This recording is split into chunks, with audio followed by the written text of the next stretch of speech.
علیکم ورحمۃ اللہ وبرکاتہ۔ الحمدللہ وکفا وسلام علی عبادہ الذین اصطفیٰ۔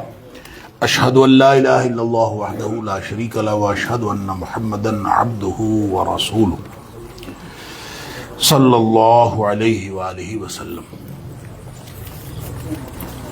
اللہم صلی علی محمد وعلی آل محمد کما صلیت علی ابراہیم وعلی آل ابراہیم انک حمید مجید۔ اللہم بارک علی محمد وعلی آل محمد کما بارکت علی ابراہیم وعلی آل ابراہیم انک حمید مجید۔ اما بعد، اللہ کے فضل، اس کی توفیق اور اس کی رحمت سے آج 7واں قیام ہمارا مکمل ہوا، اور اس میں اللہ کے فضل سے 8واں پارہ مکمل اور 9واں پارہ اس کا نصف اول پڑھا گیا۔ 1.5 پارہ تقریباً سورہ انعام جاری ہے 8ویں پارے میں، اور اس کے بعد سورۃ الاعراف ہے۔ سورۃ الانعام کی 55 آیات باقی تھیں، وہ آج کے پارے میں شامل ہیں، اور اس کے علاوہ سورۃ الاعراف کی 171 آیات 11 رکوع جو ہیں وہ دوسرے پارے کے یعنی 9ویں پارے کے 11 رکوع 171 آیات سورہ اعراف کی یہ آج کے قیام میں پڑھی گئیں۔ اللہ تعالیٰ قبول فرمائے، پڑھنے والے کی طرف سے، قاری صاحب کی طرف سے، اور ہم سب کی طرف سے۔ اللہ تعالیٰ ہم سب کے لیے جہنم سے بچنے اور جنت میں جانے کا ذریعہ بنا دے۔ جہاں تک سورۃ الانعام کا تعلق ہے تو میں کل عرض کر چکا ہوں کہ اس کا جو بنیادی موضوع ہے وہ بنیادی عقائد ہیں، اثبات توحید ہے، رد شرک ہے، پھر آخرت کی بات ہے، توحید کے تقاضے وغیرہ کی بات ہے۔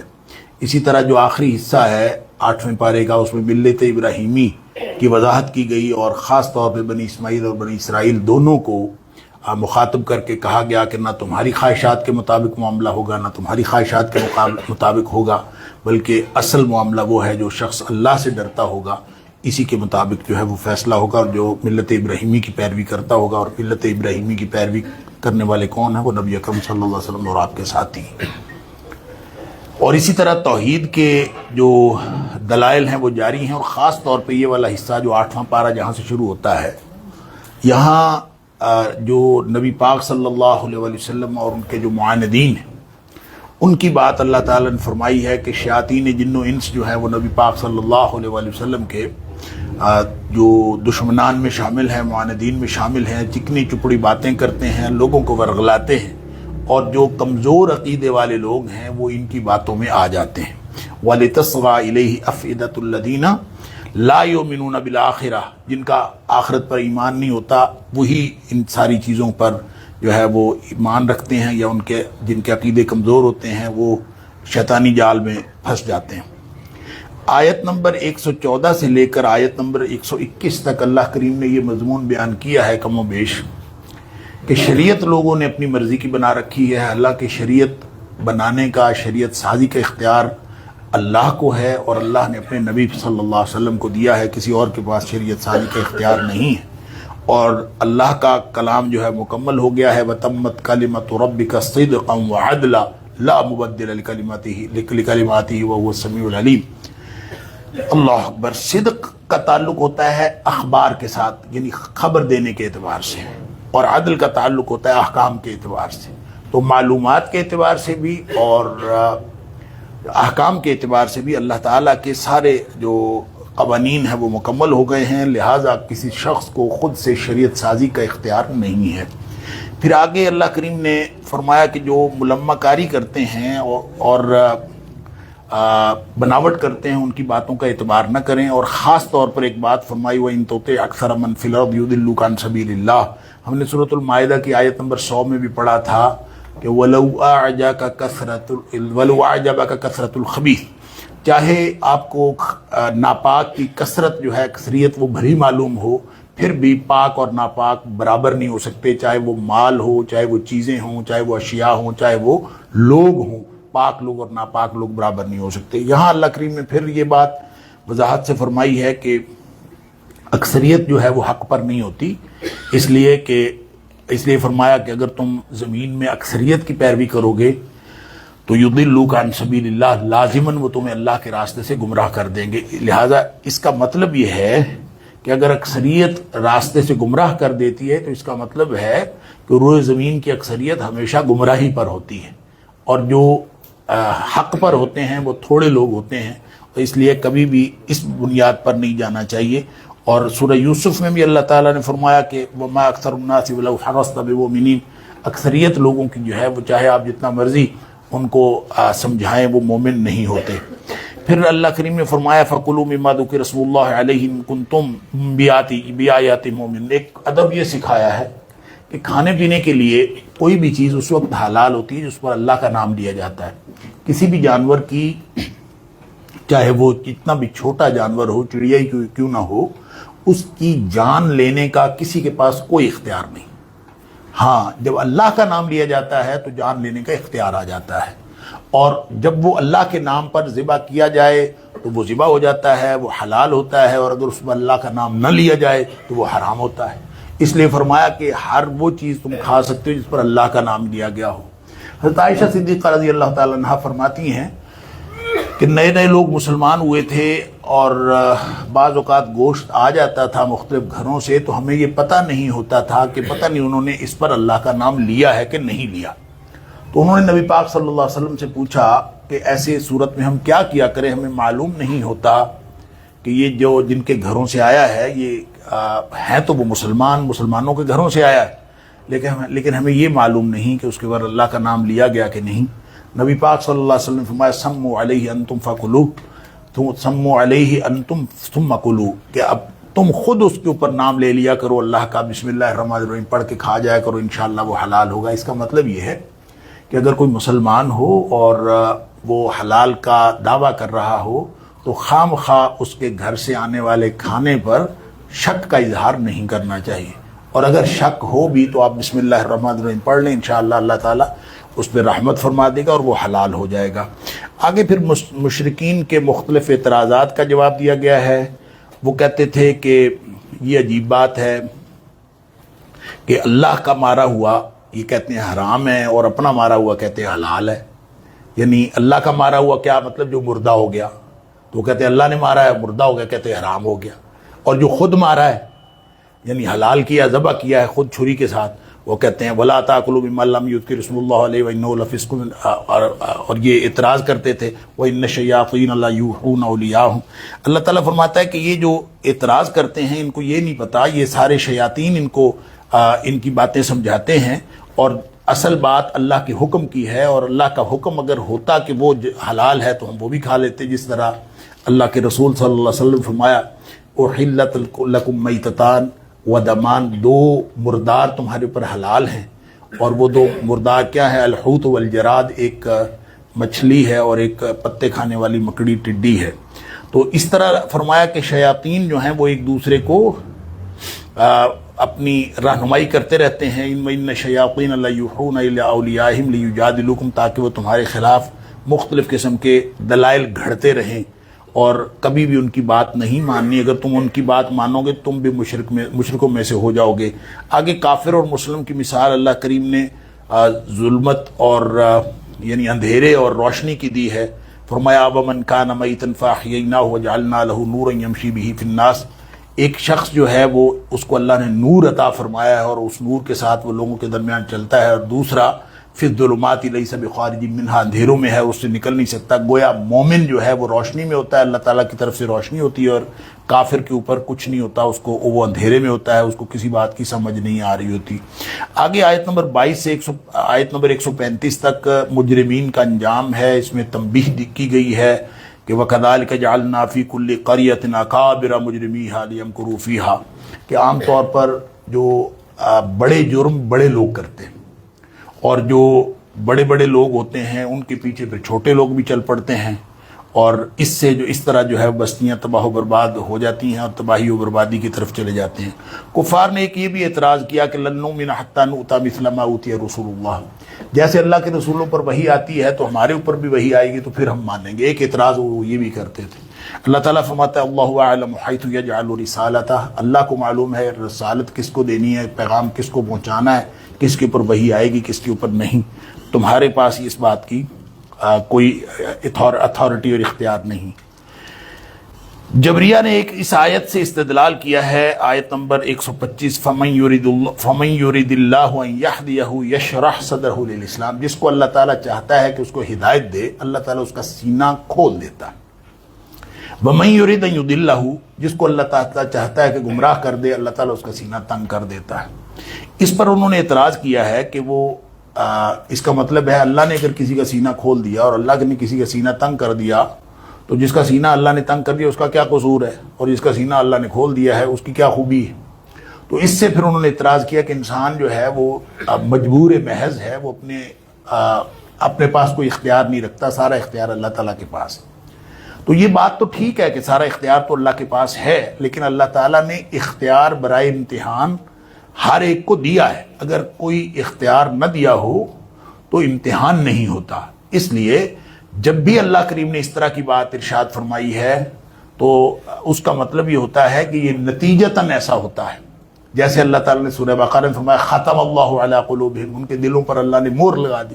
تو مہر نتیجتاً لگتی ہے، اور اس کی وضاحت احادیث کے اندر آتی ہے کہ جب کوئی شخص گناہ کرتا ہے تو اس کے دل پر سیاہ نقطہ لگ جاتا ہے، اور پھر اگر وہ اس کے بعد نیکیاں کرے تو دل صاف ہو جاتا ہے، اگر وہ پھر دوبارہ گناہ کرتا ہے تو اور سیاہ کرتے کرتے پورا دل سیاہ ہو جاتا ہے۔ تو جب پورا دل سیاہ ہو گیا تو پھر اس کی ڈسکرپشن اور اس کا بیان ایسے ہی ہوگا نا، ختم اللہ علی قلوبہم، اس کے دل پر اللہ نے مہر لگا دی۔ اسی طرح سے جس شخص کو اللہ تعالیٰ نے راستہ دکھا دیا ہے اور راستہ دکھانے کے بعد وہ اس میں کوشش کرتا ہے تو اللہ کا وعدہ ہے والذین جاہدوا فینا لنہدینہم سبلنا۔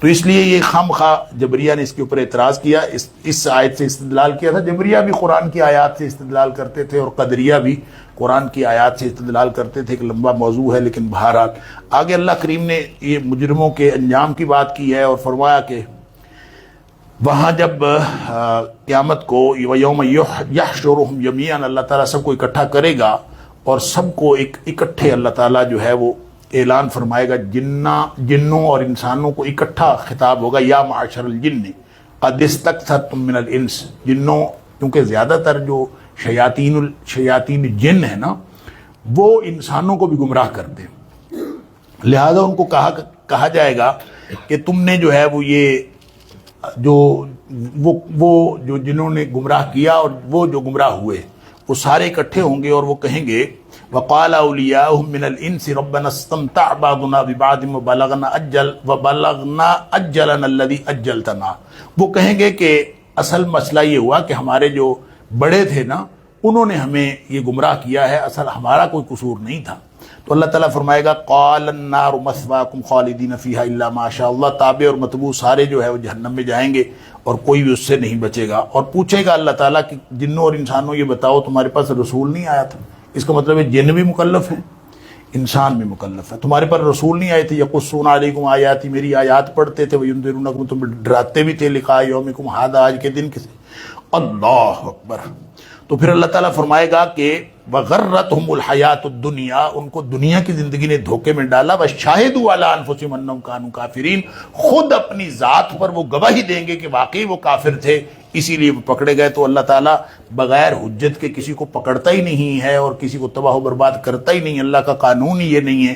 ذالک ان لم یکن ربک مہلک القری بظلم واہلھا غافلون، بغیر کسی کی حجت تمام کیے، اس کو اویئر کیے اور تنبیہ کیے، اللہ تعالیٰ کسی کو تباہ و برباد نہیں کرتا۔ چھٹا حصہ جو سورہ انعام کا ہے، آیت نمبر 136 سے 154 تک، اس میں جو مشرکین مکہ کے خود ساختہ خرافات ہیں ان میں سے کچھ کا تذکرہ اللہ کریم نے، جو جاہلانہ اور مشرکانہ رسومات ہیں ان کا تذکرہ کیا۔ مثلا وہ کرتے تھے ایک حصہ بتوں کا رکھ لیا، ایک حصہ اللہ کا رکھ لیا، چاہے وہ کھیتی ہوئی، مثال کے طور پر اگر انہوں نے کوئی کاشتکاری کی ہوئی تو یہ کھیت اللہ کا، یہ کھیت بتوں کا، پانی لگایا اور اللہ کے کھیت والے پانی کا جو کچھ پانی تھا وہ اگر لگ گیا مشرکوں والے، جو شریکوں والے کھیت کو، تو کہتے تھے کوئی بات نہیں، اللہ تعالیٰ جو ہے وہ غنی ہے، اس کو تو کوئی پرواہ نہیں۔ اگر مشرکوں والے، شریکوں والے کھیت کا پانی اللہ کے کھیت کو پانی کو لگ جاتا تو وہ کہتے لو جی ان کا پانی اس کو لگ گیا، لہٰذا یہ ساری کمائی جو ہے بتوں کو دے دو۔ اور اسی طرح سے اگر دو ڈھیر پڑے ہوئے ہیں تو ایک ڈھیر میں سے کچھ ادھر چلا جاتا تو کہتے خیر ہے، اللہ تعالیٰ کی طرف چلا جاتا تو خیر ہے، ادھر چلا جاتا تو پھر وہ کہتے فما کا، اللہ تعالیٰ فرماتا ہے، وہ کہتے تھے ہذا حل اللہ بزعمہم ھذا لشرکائنا فما کان لشرکائہم فلا یصل الی اللہ. جو شریکوں کا مال تھا وہ کبھی اللہ کی طرف نہیں جاتا تھا، اور جو اللہ والا مال ہے وہ سارا کا سارا ادھر چلا جاتا. وما کان للہ فہو یصل الی شرکائہم، ادھر لے جاتے تھے. اللہ تعالیٰ فرماتا ہے چلیں اگر کوئی تقسیم کاری رکھی تھی تو اس میں تو انصاف کر لیں. ساء ما یحکمون، کتنا برا ہے انصاف یہ جو کرتے ہیں. خود ساختہ چیزیں انہوں نے بنائی ہوئی تھی، پھر اولادوں کو قتل کرتے ہیں. اور اللہ تعالیٰ نے ان کی اولادوں کو قتل کرنا ان کے لیے مزین کر دیا شیاطین کے ذریعے. اور پھر فرمایا کہ بعض مخصوص چوپائے اور مخصوص کھیتی کہتے تھے کہ ناقابل استعمال ہے، یہ ممنوع ہے. بعض پر سواری حرام ہے. بعض کو ذبح کرتے وقت جو ہے وہ اللہ کی بجائے بتوں کا نام لیتے تھے. پھر مقدس جانوروں کو کے بچے جو ہیں وہ صرف مردوں کے لیے حلال ہیں، خواتین کے لیے حرام ہیں. اس طرح کی مختلف قسم کی خرافات اللہ تعالیٰ فرماتا ہے قد ضلوا وما كانوا مهتدين، یہ سارے گمراہ ہیں، ان میں سے کوئی بھی ہدایت یافتہ نہیں. آگے آیت نمبر 141 سے 45 تک توحید کے دلائل ہیں اور اللہ تعالیٰ کے انعامات کا تذکرہ ہے. اسی ضمن میں فرمایا کلوا من ثمرہ اذا اثمر، جب پھل آ جاتے تو ان کو کھا لیا کرو. وآتوا حقہ یوم حصادہ، اور جس دن کٹائی ہوتی ہے پھلوں کی یا کھیتی کی یا فصل کی، اس دن اس کا حق بھی دیا کرو. اور یہ مکی صورت ہے، اور مکے میں گویا اس دن بھی ایک عمومی حکم تھا کہ جب آپ کو اللہ تعالیٰ کسی طرح سے آمدن دیتا ہے، ظاہر آپ تو بیج پھینکتے ہیں، اس بیج سے پھر کھیتی ہوتی ہے، فصل بنتا ہے، کوئی پھل نکلتا ہے، تو جو بھی چیز آپ کو ملتی ہے تو گویا اللہ کی رحمت سے ملتی ہے، تو اس میں سے کوئی نہ کوئی حصہ اس کا حق دیا کرو. تو یہ عمومی حکم تھا. پھر یہ مدینے میں آ کے نبی پاک صلی اللہ علیہ وسلم نے اسی حکم کو خاص فرما دیا، اور جو عشر کا نظام ہے وہ اصل میں اسی حکم کے تحت ہے جو مکہ میں عمومی طور پر تھا. آگے پھر اللہ کریم نے فرمایا کہ جس شخص نے یہ بت پرستی کا آغاز کیا ہے، فمن اظلم ممن افترى علی اللہ کذبا، جس نے یہ کیا ہے وہ بہت بڑا ظالم ہے. اور اس کے بارے میں حدیث میں آتا ہے، تاریخ کی کتابوں میں بھی، عمر بن لحی ایک شخص تھا جس نے بت پرستی کا آغاز کیا تھا عرب کے اندر. اور نبی پاک صلی اللہ علیہ وسلم فرماتے ہیں، بخاری شریف کی حدیث ہے، آپ نے فرمایا کہ میں نے اس کو جہنم میں اپنی انتڑیوں کے گرد گھومتے ہوئے دیکھا ہے. اللہ تعالیٰ معاف فرمائے.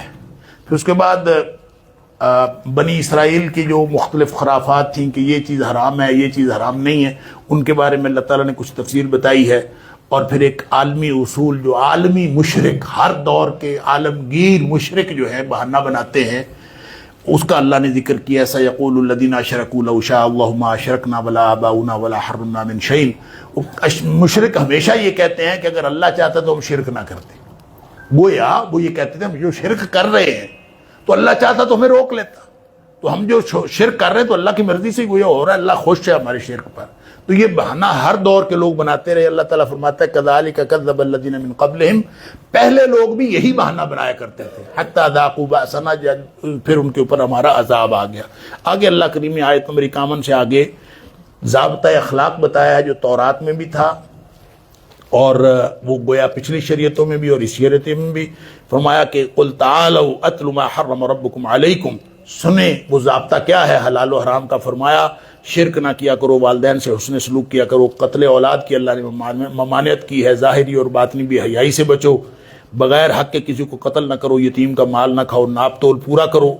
اللہ اکبر. گفتار و کردار میں عدل، اور فرمایا کہ ایفائے عہد کرو، اللہ کا عہد پورا کرو اور سیدھے رستے پر چلو، پیروی کرو، اور مختلف راستے جو گمراہی کے ہیں وہ چھوڑ دو. یہ اللہ تعالیٰ نے وَأَنَّ هَذَا صِرَاطِي مُسْتَقِيمًا فَاتَّبِعُوهُ، یہ سیدھا رستہ ہے، اس کے اوپر چلو. وَلَا تَتَّبِعُوا السُّبُلَ، اور مختلف راستوں پر نہ چلو. فَتَفَرَّقَ بِكُمْ عَنْ سَبِيلِهِ، تو تمہارے راستے گم ہو جائیں گے. آخری حصہ جو سورہ انعام کا ہے، آیت نمبر 155 سے 165 تک، اس میں پھر اس بات توحید ہے اور رد شرک کا یہ جو پورا مضمون ہے پورے سورت کا، اس کا کہہ لیجئے خلاصہ ہے. اور اس میں بتایا گیا ہے کہ اگر تو غیب پر ایمان لے آؤ گے تو بچ جاؤ گے، وگرنہ اگر تم کسی نشانی کے منتظر ہو یا کسی فرشتے کے منتظر ہو، تو جب فرشتے آ جاتے ہیں تو پھر اس کے بعد کا ایمان، هل ينظرون الا ان تأتيهم الملائکۃ او یأتی ربک او یأتی بعض آیات ربک، کیا اس بات کا انتظار کر رہے ہیں کہ اللہ خود جلوہ فروز ہو جائے، یا اس بات کا انتظار کر رہے ہیں فرشتہ آ جائے، یا اس بات کا انتظار کر رہے ہیں کوئی معجزہ، کوئی نشانی آ جائے؟ اگر آ گئی تو پھر اس کے بعد معجزے کے بعد کا ایمان جو ہے وہ کسی کے لیے